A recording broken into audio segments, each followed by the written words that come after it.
Good evening, everybody. Jed asked me if I would introduce our guest speaker tonight. Brian Johnston is a longtime friend of mine, and I'll just tell you a little bit about Brian. Brian was born in Windsor, where all of us from Hantsport at that time were born. That's where the hospital was. But his family lived in Hantsport. Now, we can't truly call him a Hantsportonian because he lived on the Kings County side of the road. 3 houses down, and for some of you, that would be in the home that's now owned by Sharon Scott. So that was his home. Brian was educated, though, at Hantsport School until grade 8. At that time, they built Horton, and because he lived in Kings County, he went to Horton High School and graduated from there. Upon graduation, he went to Acadia University, where he received a bachelor's degree, Bachelor of Arts. He then went on to Dalhousie for his education degree, taught for 2 years in Dartmouth, and then returned to Acadia University to take a master's degree. He then became an employee as a teacher at Windsor Regional High School, and I must say that having lived in Windsor when Brian was teaching at the school, I know that he developed likely one of the best band programs that any school in Nova Scotia had. So he had taught other subjects besides that, but then when he became the band teacher, and at the same time, he was so well known as a band teacher, he was hired by Acadia University to run the summer music camps there, and has had great success. And many music teachers that I'm aware of in the school system were some of Brian's students. He then, at one point, went to the University of Victoria to obtain more credits in music, and after graduation, he and Donna, his wife, who's here tonight, and I must say, Donna, some of you may not know Donna, but Donna just gave a wave, so he's back there. So, Brian's better half from DeBert, and those of you that might remember Leonard McCulley, Donna and Leonard are brother and sister. And so that makes Kathy sitting beside her, Brian's aunt.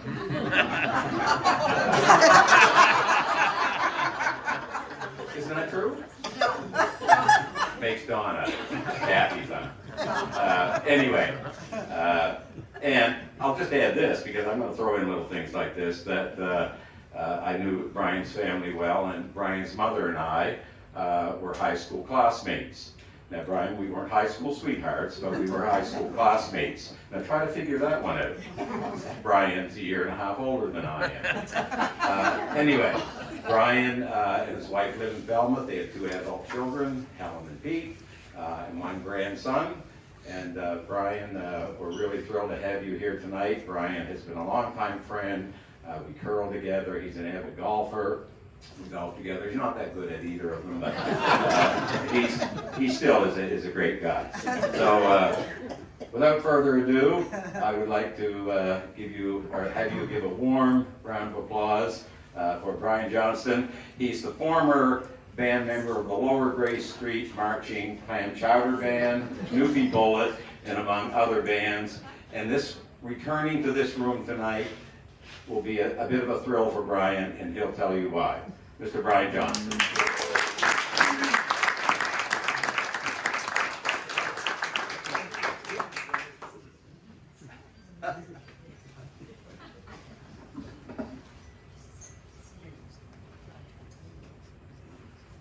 It's never been so quiet in this room when I was here before.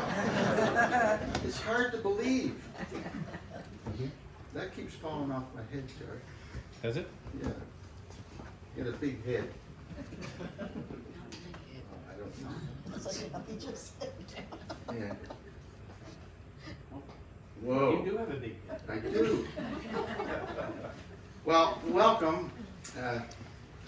Judd, I don't know whether to thank you so very much for having us here tonight, but thank you and your cohort over here, Margaret, who I met the other day.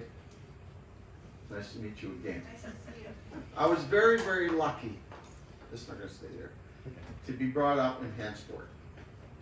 And even though there are people who say that, well, how come you were here? Big story. I was born in the Windsor Hospital, November 24th, 1943. Figure it out. Don't need it. I don't need, I can talk loud enough. And it was a snowy day. My mother was in hospital for over a week because we couldn't get home. She couldn't get home. It was impossible. The roads were all packed down and it was really something else. I don't know, Judd, do you have a picture of the house that I was brought up in on Avon Street, which is the Scott property? I believe it's in there. It's changed a little bit now. I don't know the number. What's the number on Avon Street? Anybody know? Well, that says 00, no, that's the number of the slide, is it? Yeah. What? That's the number of the slide, I thought it was your number Okay. on Avenue Street, there. There it is. My parents moved there in 1941. My dad had the candy factory, as some of you know.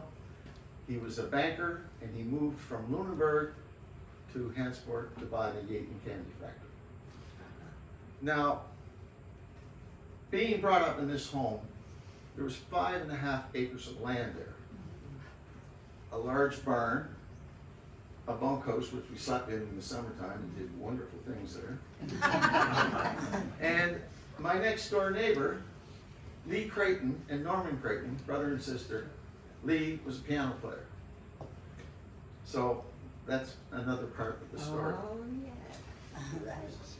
I went to school in the Hantsport school, and most of you know where it used to be, from grades primary 1, 2, 3, 4, 5, 6, 6, 7, and 8. It was truly a wonderful experience. And I'd just like to take a little time to say something about the teachers that I had during my experience at that school. Now, the reason I went to that school, my mother was brought up in Halifax. She was a city girl. And I asked her one time, I don't know how many years after I got out of grade 6. I said, Mom, why didn't we go to the Hantsporter school where most of my buddies went there? Brian, you were not going to that school because they had outdoor washing. Settled. And of course, how do you do? Welcome. My brothers, I have 2 brothers, Donald and David. We went to the Hantsport school, but my parents paid the school board to go to that school. I don't know how much, maybe $100 a year or something like that. And that's what I did. Now, a word about teachers. Every teacher that I had, and some of you had the same teachers I had, they were people that did everything. They looked after your good health, discipline, taught you phys ed. They did the health story. But the biggest thing for me was they all did music. They were singers, or they played the piano. And right through from primary, right through to grade 8, we always had singing of some sort in the classroom. Now, one of my good friends who lived on Tannery Road was Tim Cahoon. His mother was a war bride, and they moved to Nova Scotia from England with his father, Bill, to Tannery Road in 1947. I met Tim when we used to go by his house every day to walk to school. His mother was a really interesting musician. She didn't play any instrument, but she could sing and act and carry on and just all kinds of stuff. And she used to teach Tim and I how to sing these crazy songs. And in primary,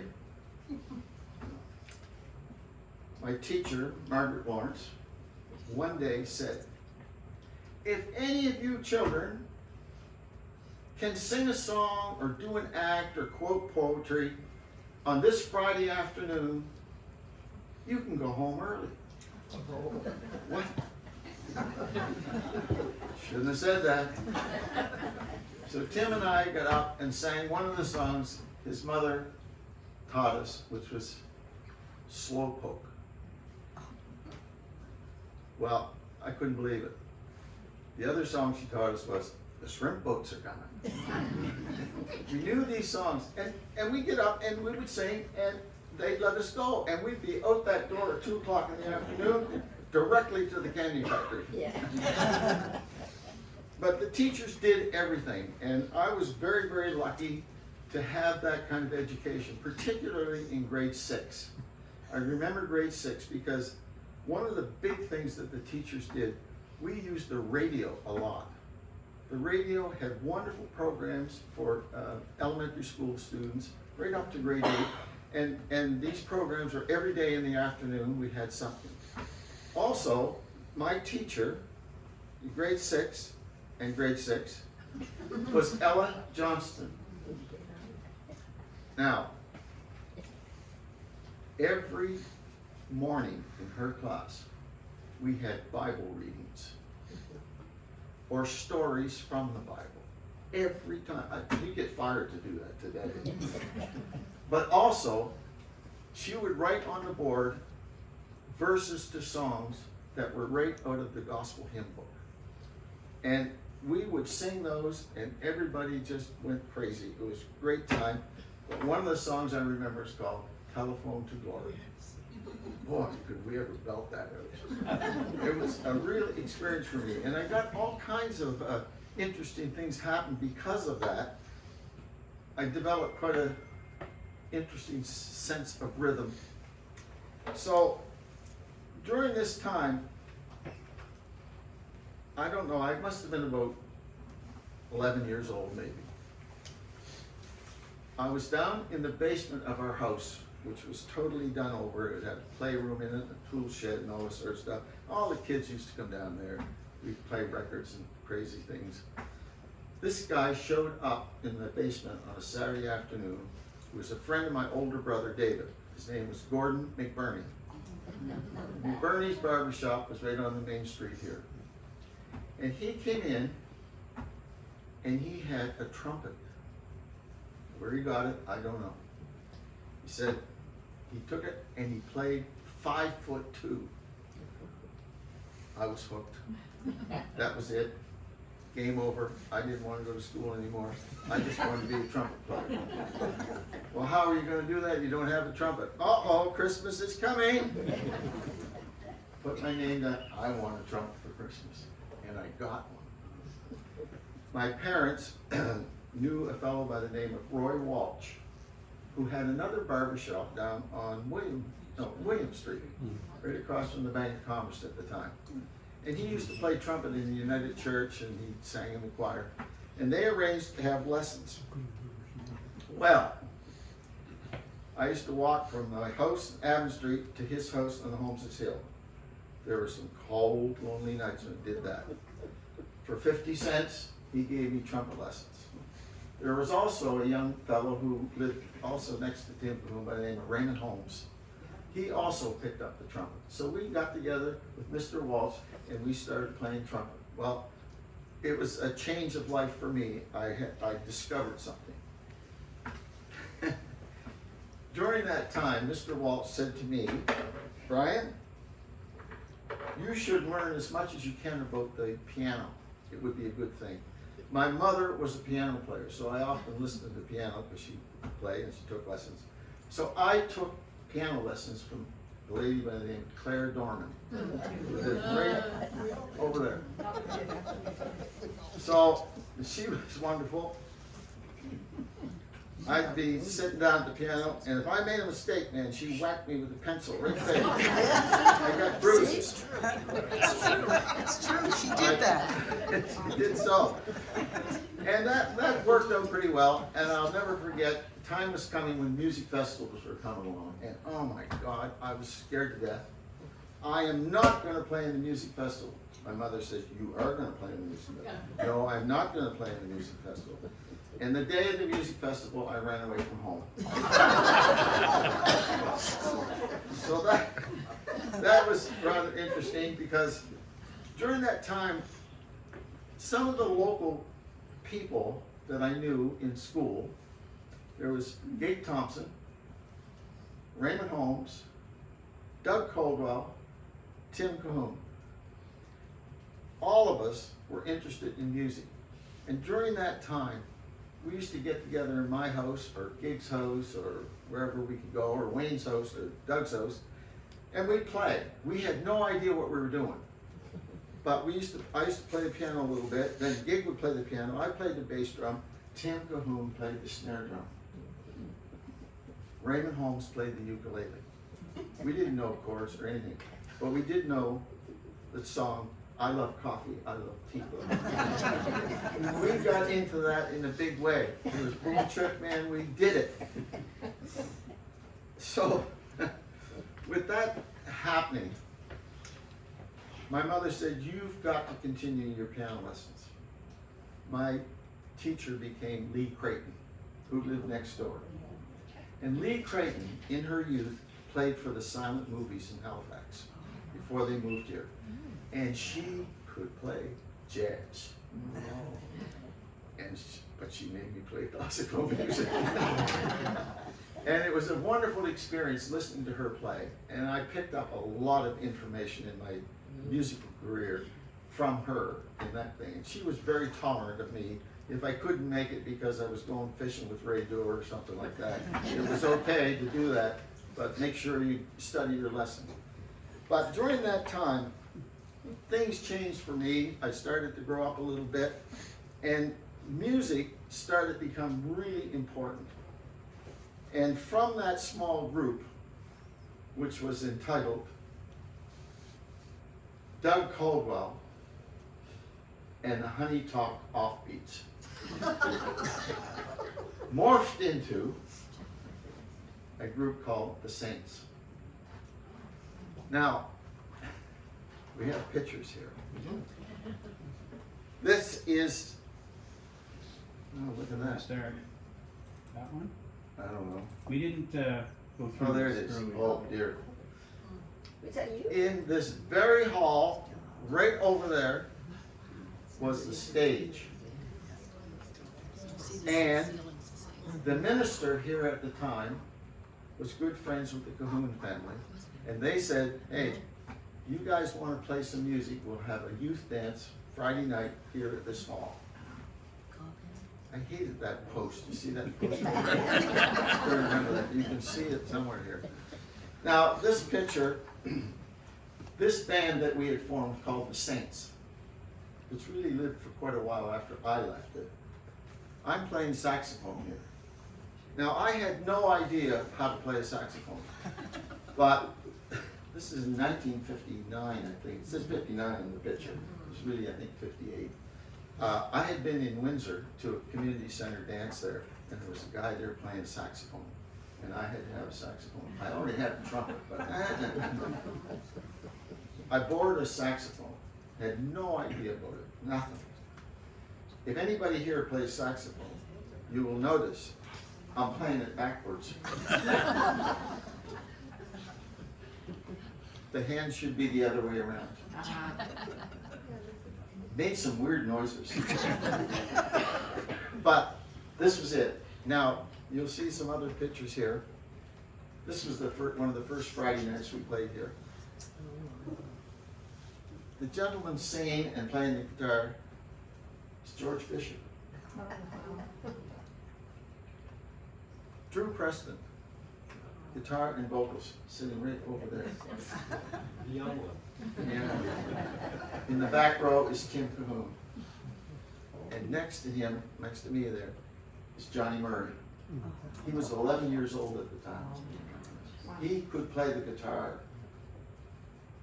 Now, all of this happened because we discovered rock and roll.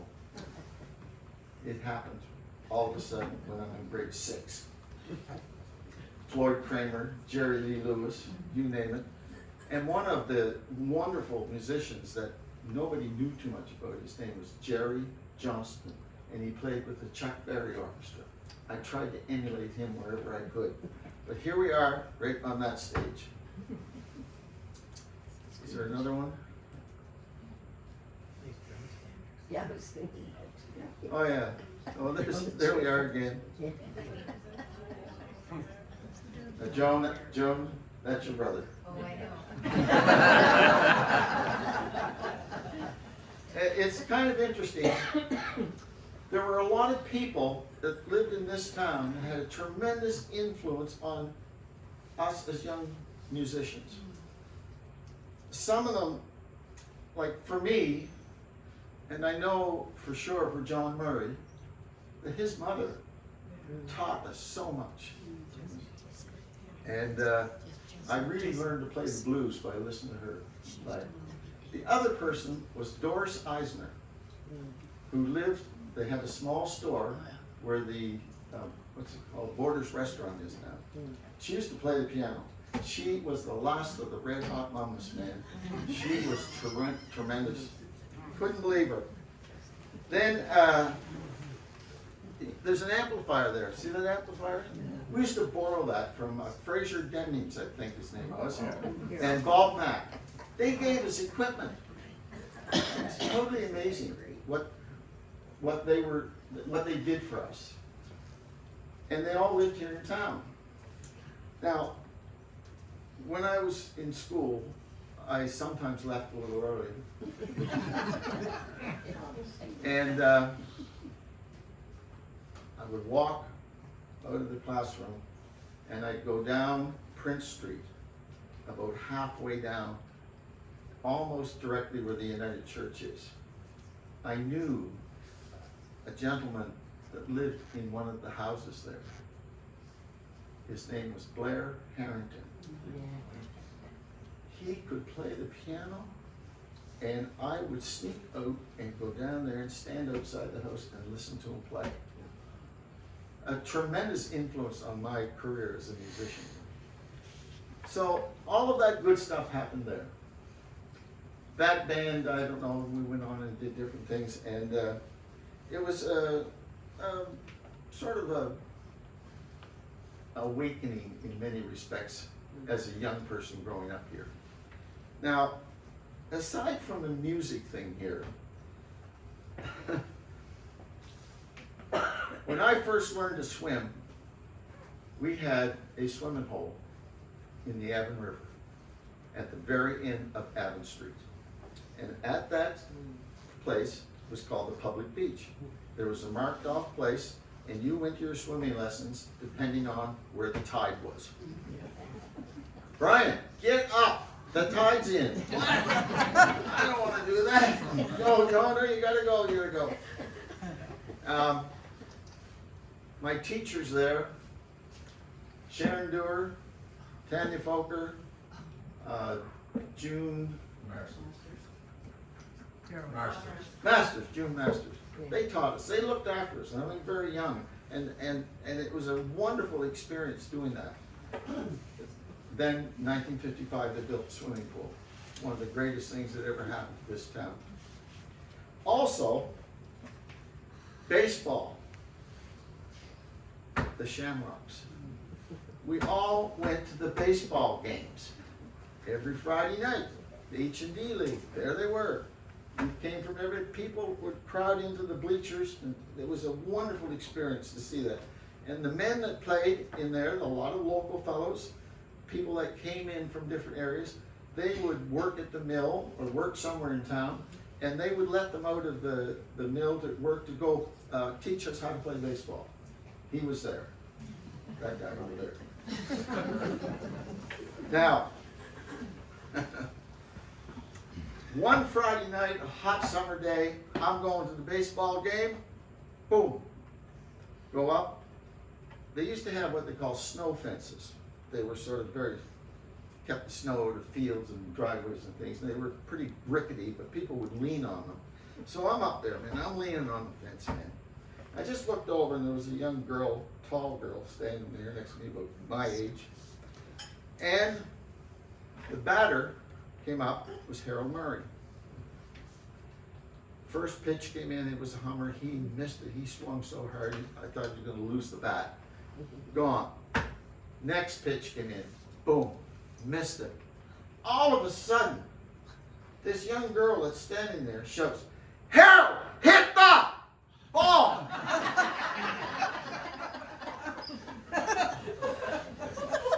The place went silent. The voice was so clear and pure. It was Anne Murray. Her brother to Harold.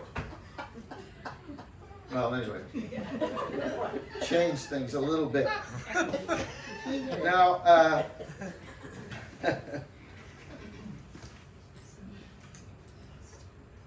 I don't know, life really started to change for me in the school. I had a wonderful education in the Hantsport school, great teachers, people that I really respected. I guess that's why I became a school teacher. It was a great time. But when I hit grade 9, what was the choice? There wasn't one. From grade 9 to grade 12, I went to Horton High School. I got on a school bus right at the end of Tannery Road. It was a cultural change, major change. What a waste of time on that school bus. I was asked to leave it a number of times. But, you know, we had a gym, we had science labs, we had different teachers for different subjects, and we had a music program. And the music program was started on an after-hours basis. It was a really experience because I'll never forget the announcement that came on. For all those students that have musical instruments, please go to the gym. It was about 6 months into grade 9. So I went. Michael Fuller showed up, who was from Hantsport. My brother Donald showed up, played clarinet. Gabe Thompson, myself, one guy from New Minas, and a guy from Kentville. There were 6 of us showed up for this at Horton High School.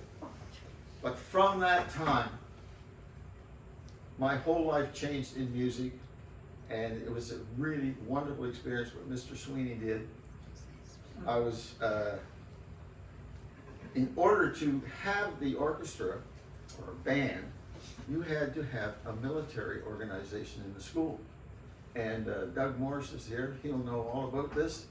We had to have Army uniforms, which we wore, and we got instruments from the West Nova Scotia Regimental Band. They gave us instruments, and we developed a huge program there. We learned to march, we learned to swear, we learned to use a rifle. We did all of that stuff, and it was a wonderful experience for me and the people that were in it. We had a wonderful, wonderful time. Now, with all of that said, the rest sort of is history as far as being here. I'm going to read this quote. Some years ago, Ray Dewar's sister Sharon wrote an article about living here in Hantsport.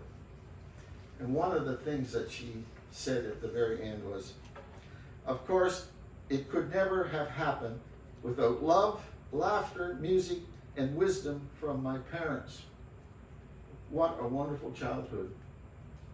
And it's all true. Thank you, Sharon. Now, one other thing that happened to me while being here. One day, I got a phone call. I was 13 years old. And it was Danny Murray. Brian, I'm so sick. I can't play the gig tonight at the community hall. Can you do it? What do you mean? I can't do it. So I'm playing, I go up to the community hall, the barn, where all the Friday night dances were, Saturday night. There was Wayne Dewar, Billy Hicking, Bill Harris, and myself. No rehearsal, nothing. Walk in, okay, everybody's there, get on the stage, sit down, and play the piano. And I remember Wayne turned around and said to me, Matchbox. I think, ooh, I heard that. Matchbox by Carl Perkins, yeah. Key of E, oh my God. 4 sharps. He said, go, they counted in, away we went. And man, I got on the piano, man, I went crazy. So, stopped, there's something not right here. But that's fine. Called up another tune, knew that one. Away we went, bang, bang. Played for about a half an hour and then stopped. So while they were gone somewhere, I don't know what they were doing. I started figuring, what is piano? And there are 88 keys on the piano. 28 of them worked.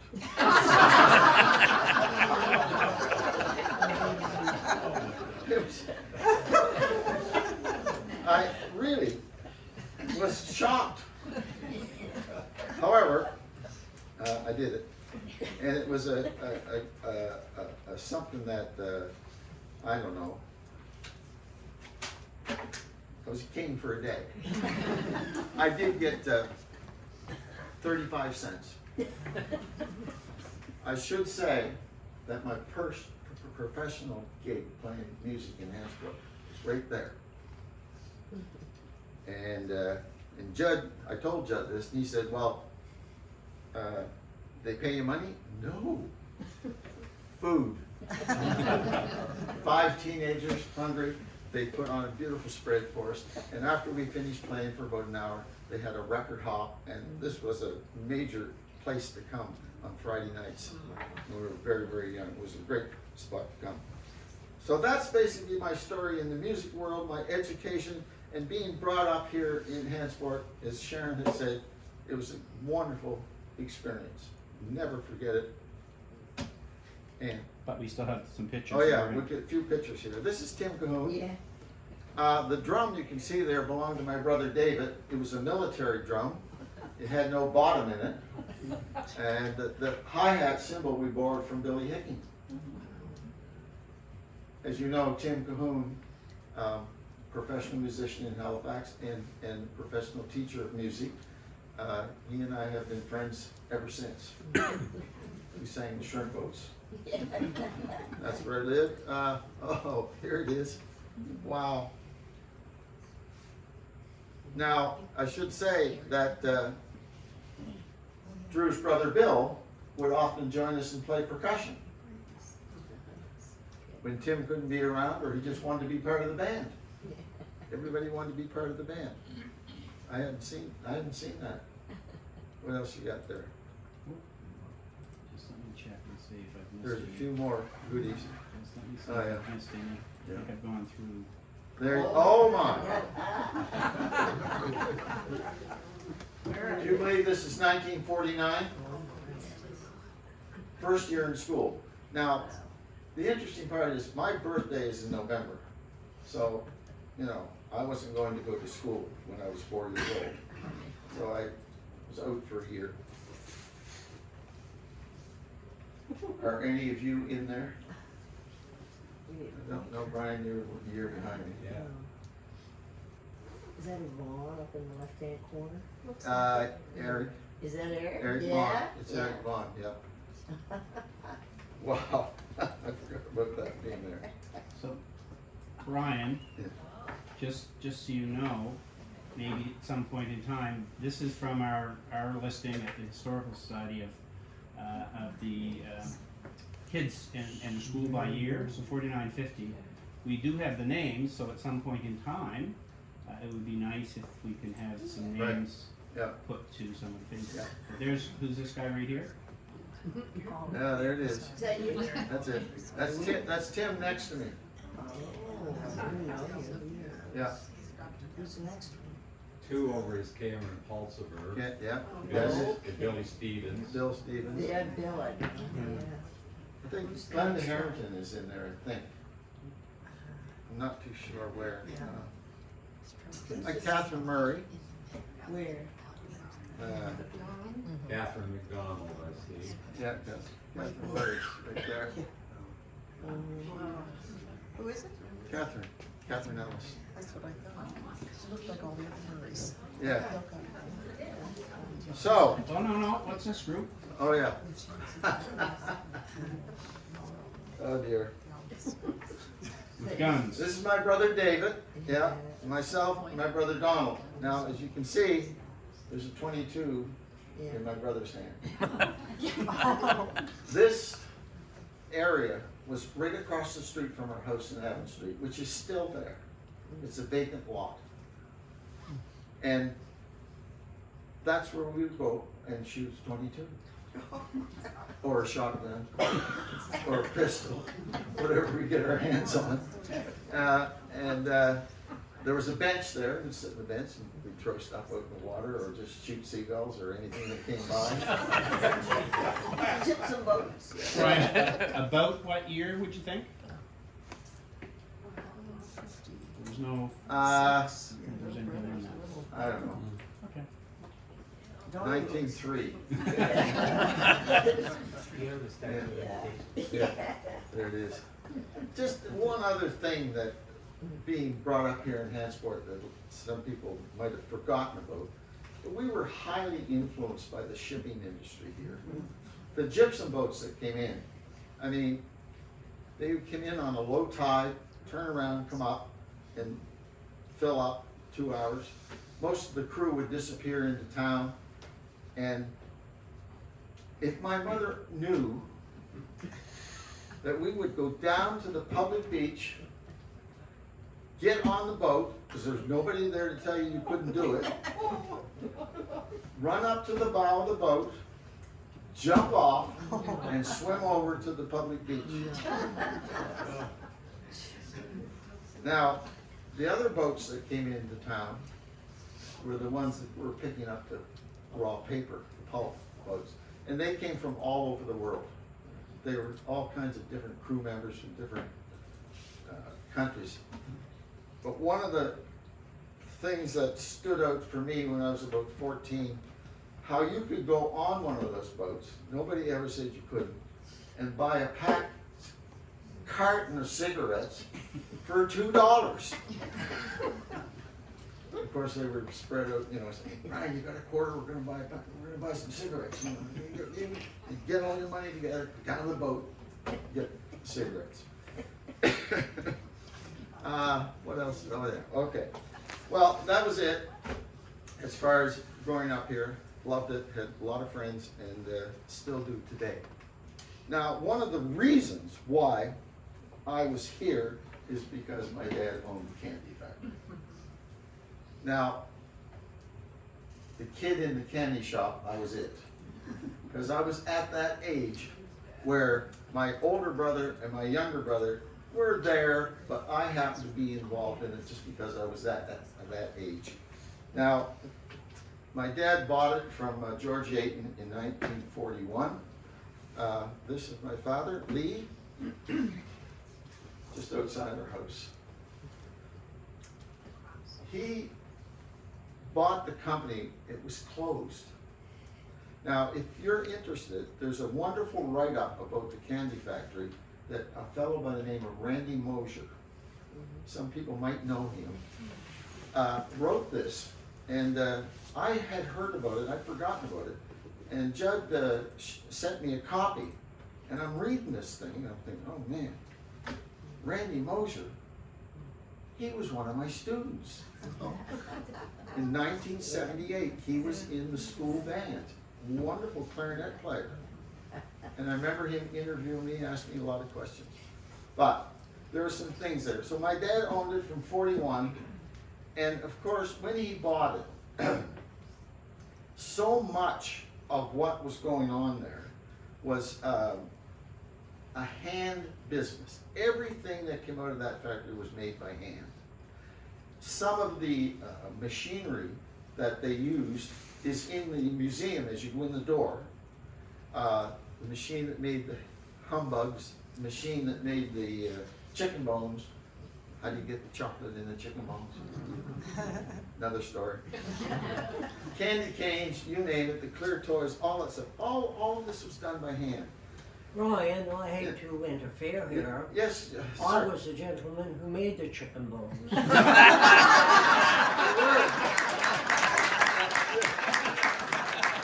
1959 until closure, Yeah. where I opened it up again for Yaton's Yes, and Jenkins. Yes, yep. It was an experience, you know, seeing that, and you can tell anybody who's asked afterwards too, how to get the chocolate.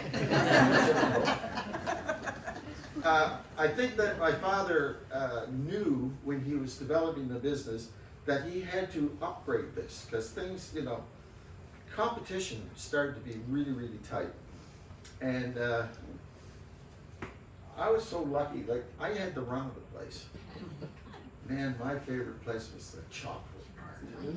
Because at that time, they made the little centers for the chocolates upstairs, they were shipped downstairs, they were dipped, hand dipped, and put the little design on top of the chocolate.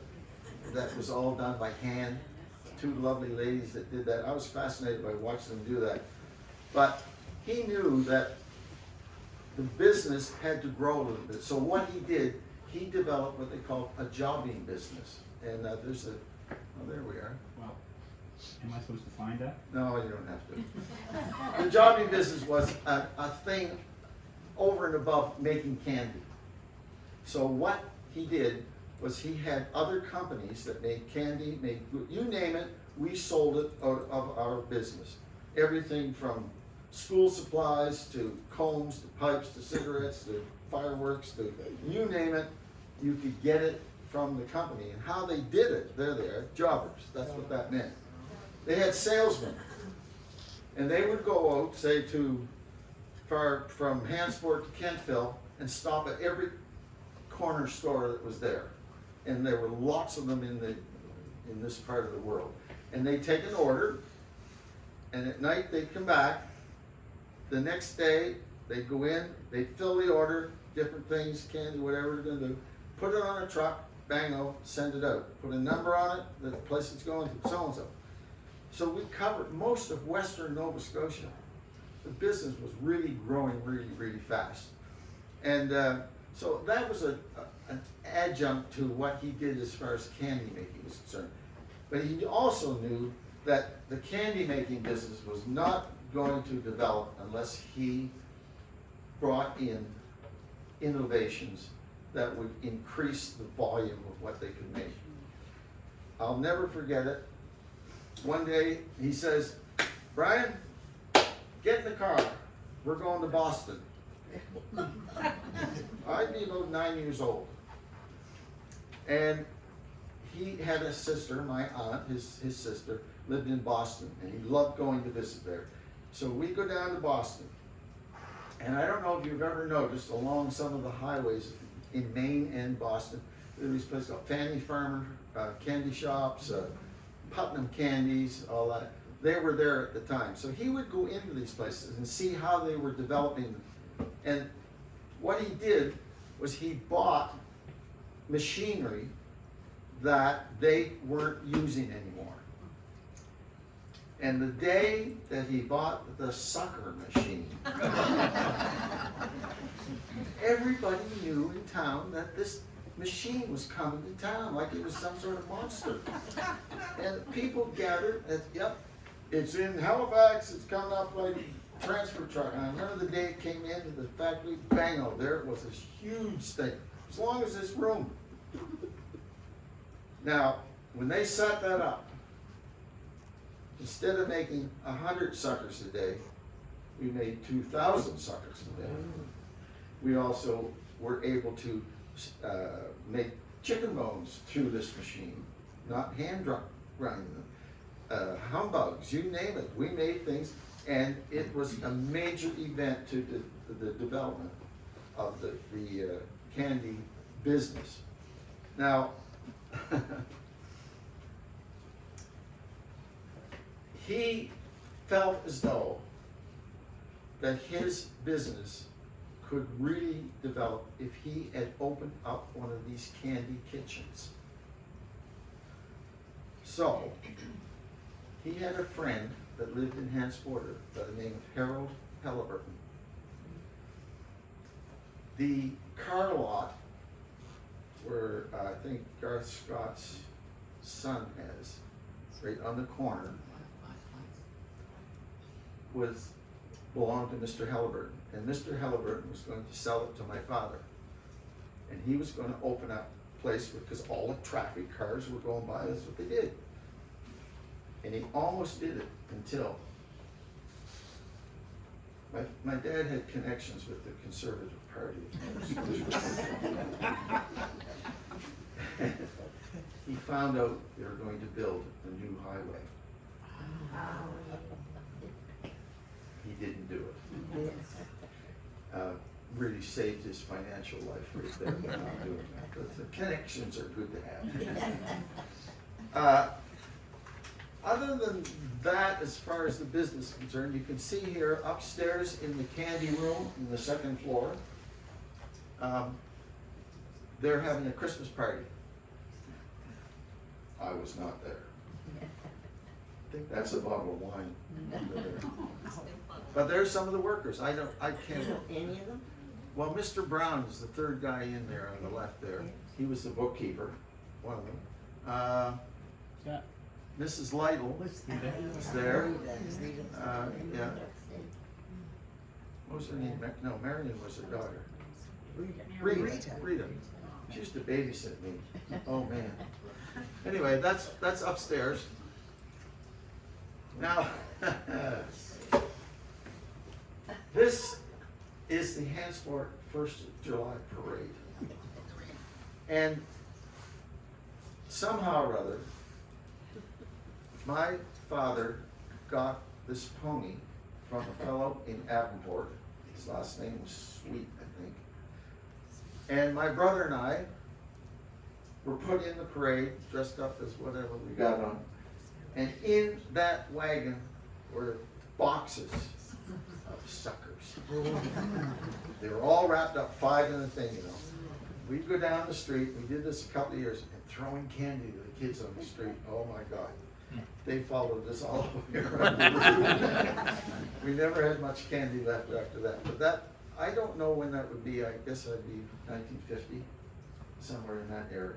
Do you know where that is? Yeah, it's right opposite where the bank, or the what's it called? Well, the people are standing where the Heritage Center It's is. the Heritage Center. Yeah. Yeah, I mean, it's This right would be there on the Al corner. Harrow's It's house. on top of William Street. Same. Okay. Yeah, Yes, of course. yeah. And we kept the horse in the garage at my home. It was amazing. Totally. Now, this is the Apple Blossom Festival in Kentville. I don't know where this picture came from, but that was the float that we put in the parade. I don't know who took that. I don't know what else we got here. This is part of the advertisement and here we are in the fairgrounds where the ball field is right now. That would be a 1951 Dodge sedan. Yeah. And that was the float, okay? And the kids are in, so you head there, Oh, yes. and you head over the shore behind I assume that's your dad. Yep, yep. Now, this is interesting. This is the same float. The young lady that is in there is Joni Ogilvy. I know Ray knows Joni. Her aunt was my father's secretary, Chick Ogilvy. I don't know how many years ago, Ray, but maybe 10. We were in town, and she showed up, and Ray came and got me, and we met her again. She would have been in my class, I think, at school. So that's the Apple Blossom Festival Parade. We also put that in the Hantsport Parade. I mean, nobody missed the Hantsport Parade. I actually think, Brian, this is the Hantsport Parade Yeah. because this used to be the John Tracy House. You can see the flags Oh, yes. going across. Yeah, So yeah, I'm yeah. pretty sure that this is the field Yeah. for the dog park. Pretty sure. Now, that's the building on Station Street, which my father bought. Still had the Yaten sign on it. This would be around 1941, before that. I also read in this article that Randy Mosier wrote that when my dad bought it, it had been closed. And they had to go in there and totally sanitize the place. And that must have been a heck of a job at that time to do that. Just the front there, there's one of the cars. I don't remember that because before my time. But as you can see here, on the right-hand side is the part of the building where we kept all of the other types of things that we sold other than the candy. The candy part was on the left-hand side. And right in the front there, that was where the main office was. Except the Union Jack line. Yes. I think so. Oh, there's the car.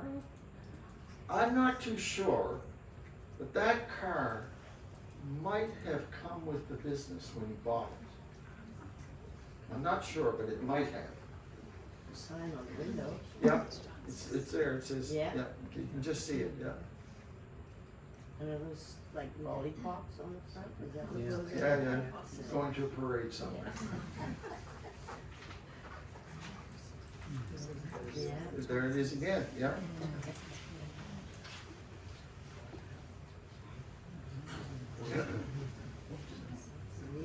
Yeah, yes, this would be, I think that's my dad driving there, yeah. That's basically the pictures, right? Now, yeah, I can't really tell you how blessed I was to have people in the community that were so good to us. At the time, maybe we didn't think so. But when Mrs. Dorman was beating on my fingers with her pencil, it was probably not a bad thing.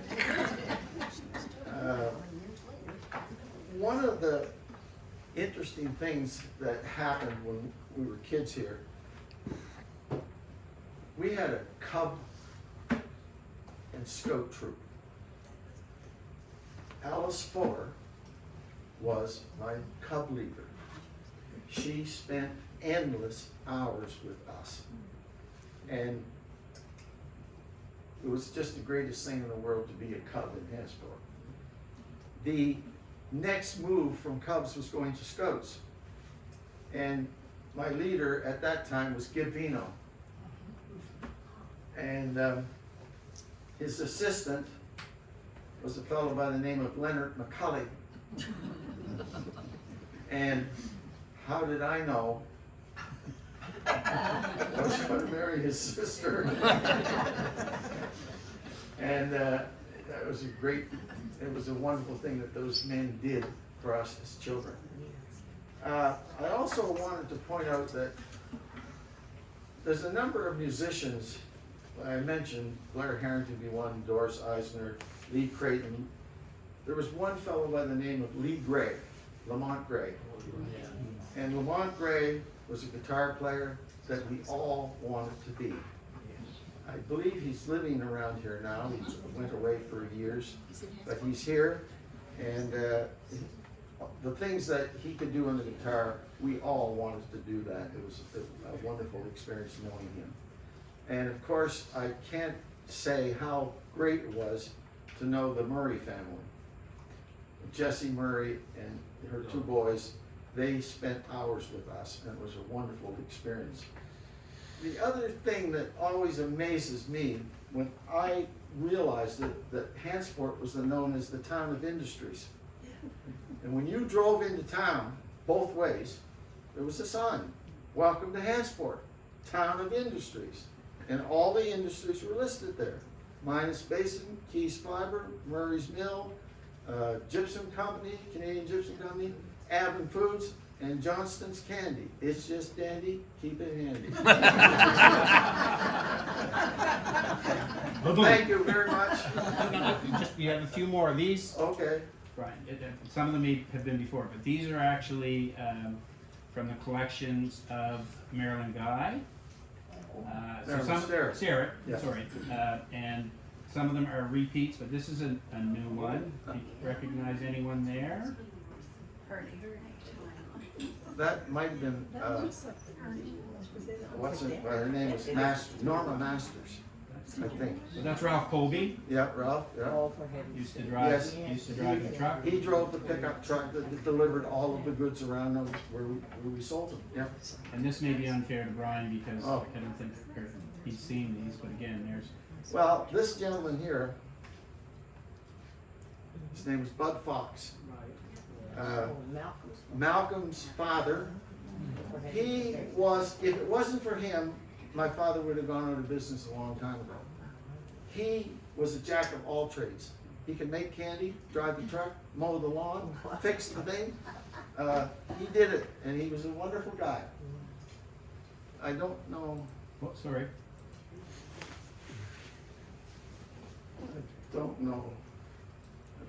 Is that Mrs. Lytle? Yeah, that's very good. Yeah, that's right. That's Right there. Yeah, yeah. Oh, boy. And just some of the machinery. Yeah. around, that's what I put This this guy here, I believe that fellow's name was Roy LaFortune. Yes. And Roy LaFortune was an American, and he was an American Marine. And he came to work at the factory shortly after, about 1948 or so. And they lived on William Street. I think they had kids that went to school. Yeah, well, his son, I remember his son developed polio when we were kids. It was just before we started to get the vaccinations, yeah. But he was a great guy. He used to show me how to do things down at the plant, and it was a wonderful thing. But just, Brian, just the buckets that are down Oh, yeah. here, sort of if you look over on that table, Yeah. maybe, you might see, it looks to be Well- Yeah. one of them. They would fill this with hard candy, little small candies, and sell them as such. There was also, that's a 10-pound one, I think, and the other one was a 5-pound. This box actually came from Moyer's Candy Company in Halifax, filled with chocolates. They just put a wax paper in the bottom and just poured the bulk chocolates in there. And that's how we sold them. We sell that whole box, or we take the parts of it out. I'm not too sure, this one I'm not too sure what that did. I'm not too sure. But these things,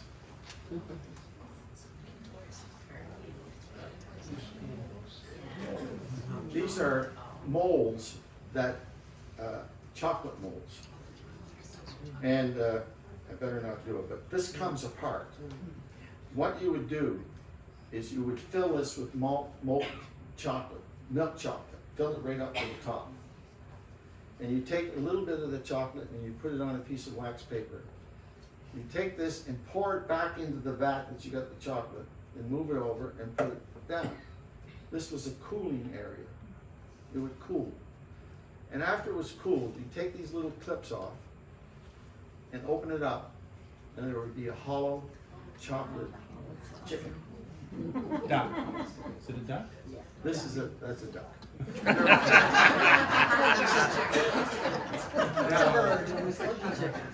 Yeah, this was a major seller. But we had ones like this was one of the smaller ones. We also had, it was almost 3 feet tall. Easter bunny. Couldn't make enough of them. You also broke enough of them. Yeah. But, yeah, this is what the other, well, most of them are all the same, and those are over in the museum. Easter symbols. Yeah, you got it. Yes. They also, made what we used to call them clear toys. What was the other name for it? Barley toys. Barley toys. And they were made the same way with a mold, but it was solid cast iron, huge thing. And there were different sizes, and you'd fill them up with candy, but these times you didn't pour the candy out. you just put it down and cooled it, and as it cooled, you took the mold apart, and there was the candy horse, or the Santa Claus, or whatever. Yeah. No, I can, no, who's, oh, another truck? Guess That's what? Colby, isn't it? Is that that, Colby again? yes, that's the truck I learned to drive in. 14 years old. Warren Colby. Warren's father. Ralph. Ralph, sorry, yes. That's Ralph, yeah, yeah. There we are Again, some of again. these are repeats. Yeah. Picture of the That truck, truck. back of the truck, Yeah. looking out to Yeah. Main Street. Yeah, Brian, just a quick little thing that you may not know. Every once in a while, I get a telephone call from somebody that knows that I'm interested in history. So one day the phone rings and it's Albert Tracy. And he said, Brian, I know that you like history. He said, if you're ever looking for the safe from the Johnston's candy factory, and there was a big safe, if I recall in there, Brian, he said that when I bought the building, he said it was too big and heavy to move. And he said, we tried to get it open, but we couldn't, so we just dug a hole and buried it there. So if you ever want to find it, you would have to tear down Morris's machine to get it. But somewhere buried under there is buried treasure. well, after my father left the business, there wasn't much left in the So, Brian, Well, yeah. no, Brian, these are ones since our last discussion. These are ones that I've sort of gone through. Oh, Look through some stuff that we had, and I just wanted to put these out. This is a 1948 Shamrock program, and if you see, I'll make it a little bit bigger, but you can see the companies involved. But there's Johnston's factory, confectionery, rugs, novelty pipes, oh yeah. Pipes. I drove in on Tuesday, I took a little tour of the town. I was sad to see the York Theater, is no more. Yes, Spent many happy hours there. yeah. In the 1951 yearbook, they advertised, as most of the businesses did, to Buttermilk, my favorite candy. Something caramel. Yeah, no, that's just caramels. again, you can't. Now, interestingly, I think these pictures are actually, Ray, are these the ones Yep. that, some of these were posted during the first homecoming, or Fest Music Festival. So these are actually right over there. I Wow. didn't know that they were coming in, but you can see the different types of Those were in the attic of the old hotel on the corner of William Station. Oh, those were, In the late or mid 1980s, Glenn McCall owned that building. And I was dabbling in a little bit of contract, and he asked me to give him a quote to put it over to apartment buildings, which is what it is now. And went up, there were shoe boxes full of this stuff. I went down and said, what's all this stuff that's in the attic? He said, it's all garbage, put it in the dumpster and back. So I didn't do that. I went home, gave some to Gareth Scott, and took one of each thing that was in the box and framed it. So there's two framed Johnston packages, and then there's actually some that dates back to the Yatons, which would be prior to 1941. The interesting one is that foil wrapper in the middle. The old daddy bar. Oh, daddy, oh, bar. It's got a little flapper girl on it. So, it would have been pretty racing probably in the 1930s. Halloween kisses, of course. oh, that, I have one of these, I think one of my children has this. That was a 5-pound Christmas hard candy nail. It actually, after we sold one of those, it might have paid for buying the bucket. Because I knew it cost a lot of money to purchase that kind of container at that time. But we sold thousands of those. Yeah, and your younger brother used to bring them to my sisters, older sisters. That's what he gave her birthday present. I was so jealous. And it was 5 pounds of candy, hard candy. That's what you got. She got it.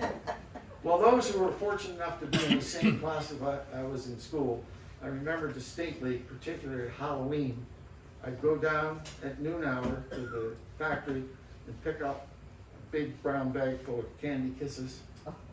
And then our teachers would let us hand them out to kids. Yeah, big time, yeah. My wife says I was born with a silver spoon in my mouth, and that's probably correct. So, Brian, some of these pictures were just downloaded during, I think, the first music festival, so I don't have a lot of information on them, but when I was going through the other day, I just wanted to download a different truck. Well, that So truck I don't know the year. was the truck that delivered the candy and the confectionery goods to the different stores around the province. We used to travel as far as Digby, Liverpool, and we actually went up as far as Truro, I believe. Does that be your father there standing I behind the truck? don't know. Sorry. You know, Sorry, no, I just wondered if she, Well, it's Ralph Colby. that's Ralph. yeah, Ralph the truck, but I didn't know if No, that's not. Quality's not very good. Do you No, know? no. Again, this is just, somebody posted this during the music festival, whatever, Sunrise Solid Nuts. So you sold those, like, those nuts and things? Yeah, Oh, in the other part of your store? Yep. Okay. yep. Now that's, you know what that is. That's where we put the candy after it was wrapped or in bulk. And I can see where that pail, there. We'd fill it up right there. That's a bin of humbugs. Yeah, it is, yeah. I think, I don't know, it could be a question on this. When you make a batch of candy, it was 50 pounds of sugar, whatever, to make, 50 pounds of sugar, 10 pounds of glucose. yeah, and flavoring and And coloring flavoring. and all that, yeah, yeah. And Mr. LaFortune, the reason I went there and became foreman was Mr. LaFortune taught me to never stand in front of the batch maker, ever. Don't ever do that, ever. Well, Mr. LaFortune, there were huge steel Yeah. arms that went this way, forcing you away in the front. Yep. Roy went behind the machine to push the batch over, lost his left hand completely. Yeah, yeah, yeah. Could be serious business. The most dangerous piece of equipment that I knew about when I was a kid there was the elevator. Yes. It was a rope elevator. It sort of had a brake. Yeah. So Brian, I don't think you've seen this, but here's the next one. What are they, do you know what they're making there? Can you explain this? I mean, they're scraping toffee, is it? That's a batch of candy being cooled, I think. That is a batch on the cooler, On the cooler, yeah. like peanut brittle would be made on there. Yeah, And, yeah. And it would be molten coming out of the fire, put it on there, and you turn on that part, was it like a cooler? There was water running underneath there, like, he is preparing to cool that down to a point where he can put color in it yeah, and make it red. yeah, put the Make flavor the in it. batch white from Yeah. the puller or on the hook, and then he will add the red, green, or color, whatever, to the batch What itself. would happen with that is they would develop it, and as you got air into it, it would turn a white color or whatever color that you wanted to put in. You always put coloring and flavoring in when they put it on that machine. Before we had that machine, I don't know if you remember, they used to do it by hand. I did. Yeah, you know, they turn that piece, that 50-pound can, they keep turning it over like that until the color changed to what you wanted. There was a hook on the wall. Yeah. A metal hook. You hung the batch on it, and when it fell to the floor, you grabbed it and you turned it over, and when it fell to the floor, you turned it over. We have a picture. Do you recognize who the gentleman is? No, No? I should have worn my glasses. I don't know. Would that be could Cecil Roy. McDonald? That's Roy, I think. Oh, it could be. Yes, that's Yes, Roy. yes, it is. Again, Yes, it'd just be nice to be able to, Yeah, if we it's- do know who it is, we could It's label Roy it at some LaFortune, point. yeah, that's it. Uh, Oh,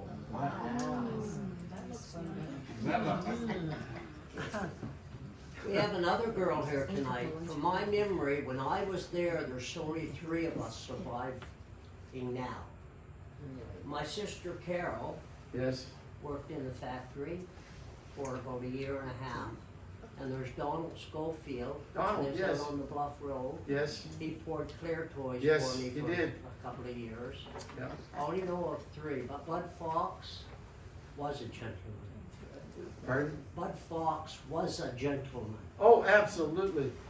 and a very wise Yeah. and a good worker. Yeah. I worked with Bud, yeah. Well, any questions? No, no. Sorry. Brian hasn't seen these, so again, it was just. That's Roy there. Which one?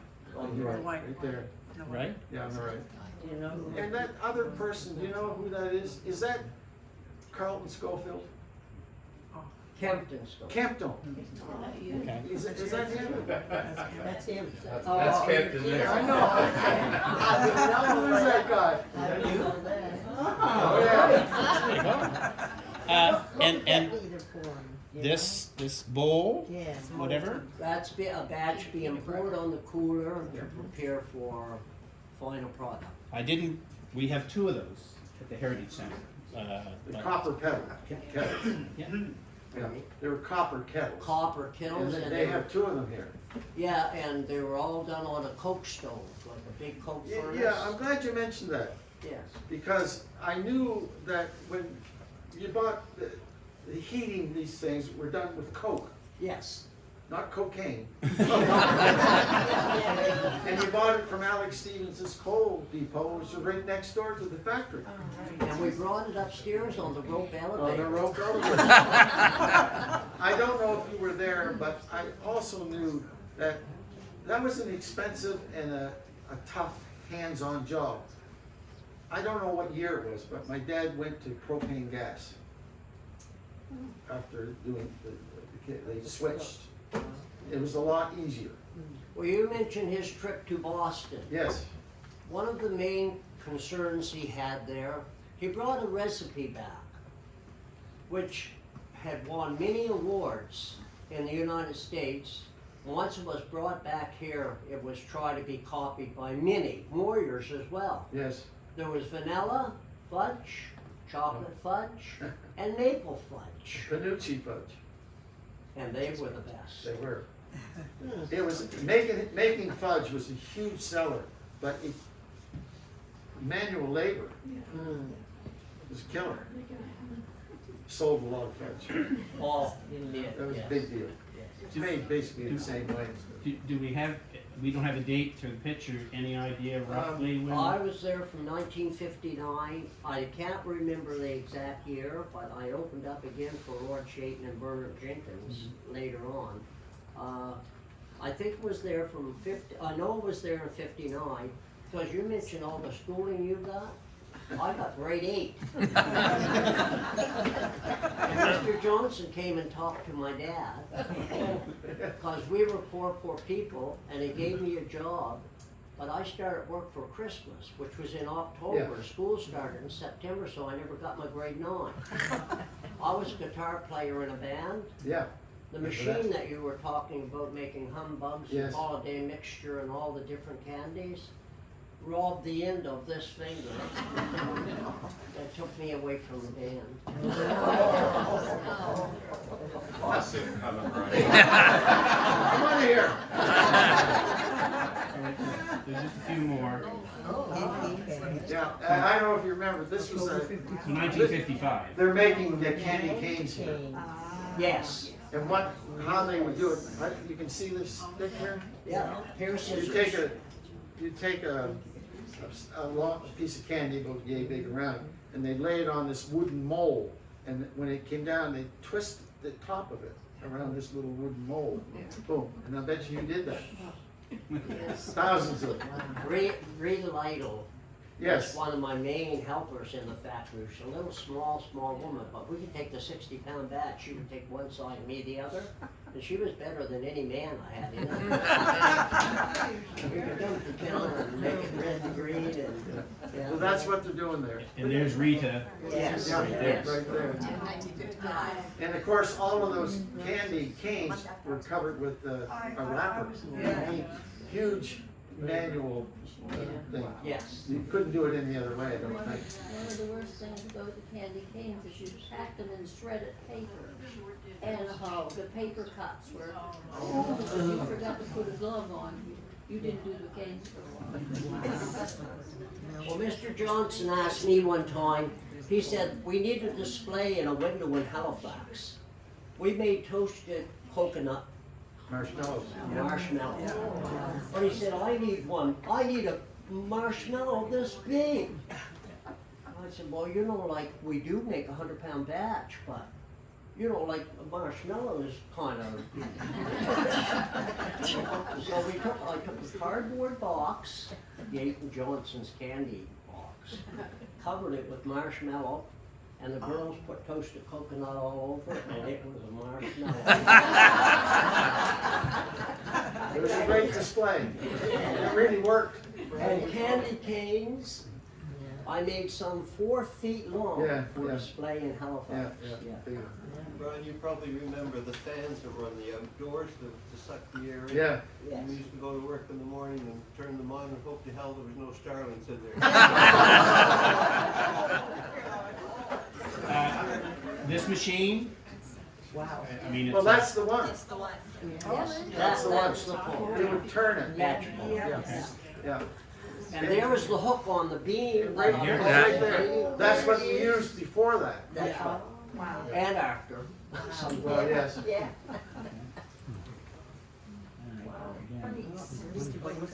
Oh, there's the chocolate Easter bunny. Is that a Yates? I don't know. Yes. I don't know. Oh my God. That's the big Easter bunny. Yeah. Yeah. In 1956, Johnston's Candy was one of 5 candy manufacturers in Nova Scotia. Moyer's was the largest, and then I think Robertson's, maybe in Truro, and then Johnston's and that, but there was 5 of them in Nova Scotia. Most of the machinery that made the clear toys things went to Truro. Robertson's candy. Yeah. And Brian, did they make ribbon candy there? Oh, a lot of it. Every year, they would make Christmas candy, it would start in September and make it. But I really recall one time, every year, my father would get an order from an individual in Calgary. Mrs. And he'd Amber. pack a 25-pound box of ribbon candy Wow. and the rosettes, Yes. shipped them off to Alberta. Put it on the train. That's how they did it. Yeah. Oh, here they are. Yeah. Wow, I haven't seen these. I know. That's a Mrs. Amber. Oh, sorry, goodbye. That's right. Oh, Mrs. Attenborough, Yeah, yes, right there. yes. Didn't she live on William Street? She did. She lives in William Street. Rita, of course. Again, You know these are? Who's this? Do you know where the glasses are? Oh, okay. No, okay. Anyway. Packaging. I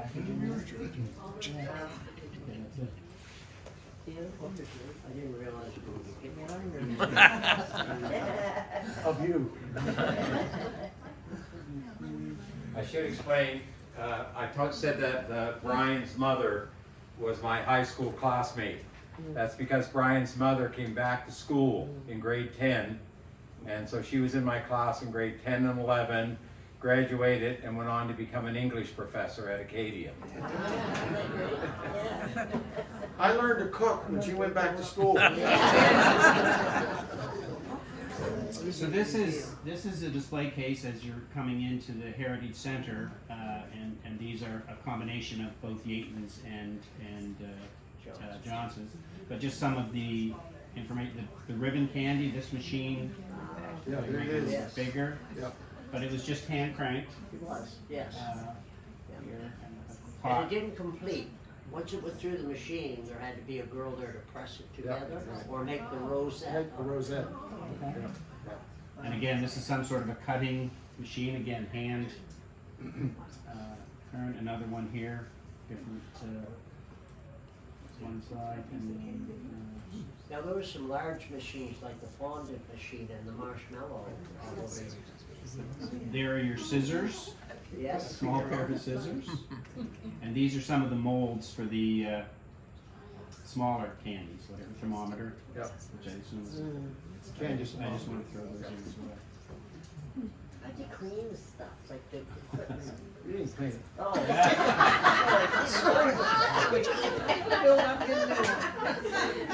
You grew the taste.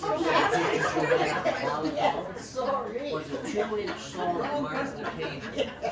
It was showing a Christmas or a Christmas party.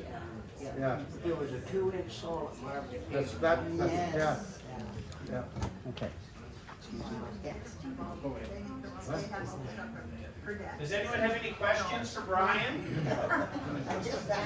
Did I learn to play the saxophone? No. Taught my boy's pretty darn good. Yes, Did you ever float down the Avon River on an ice cake? of course. Frank, did you? Oh, yes. Just don't get any further than Windsor now, the Causeway stuff. No ice cakes. Brian, on behalf of the society, thank you very much for your very interesting.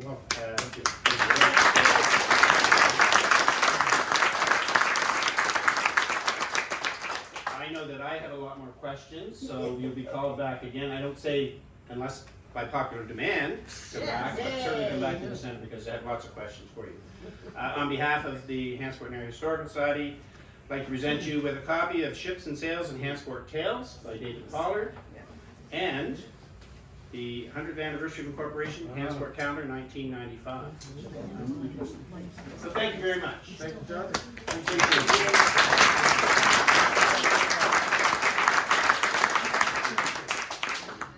Get some treats or any drink and food, whatever. Thank you everyone for coming. Big crowd, we really appreciate it. Thank you. Thanks again, Russ. Thanks, Teddy. That was wonderful. Looks like a bee.